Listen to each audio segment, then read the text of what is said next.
ഹൃദയശുദ്ധിയുള്ളവർ ഭാഗ്യവാന്മാർ, അവർ ദൈവത്തെ കാണും. വിശുദ്ധ മത്തായിയുടെ സുവിശേഷം 5-ാം അധ്യായം 8-ാം തിരുവചനം. ഹൃദയത്തിൻ്റെ നിറവിൽ നിന്നാണ് അധരം സംസാരിക്കുന്നത്.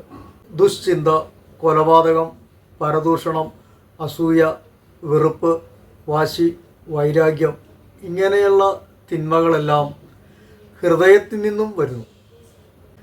നിർമ്മലമായ ഒരു ഹൃദയം എനിക്ക് നൽകണമേ, ഒരു നവചൈതന്യം എന്നിൽ നിക്ഷേപിക്കണമേ. സങ്കീർത്തകൻ പ്രാർത്ഥിച്ച പ്രാർത്ഥനയാണ്.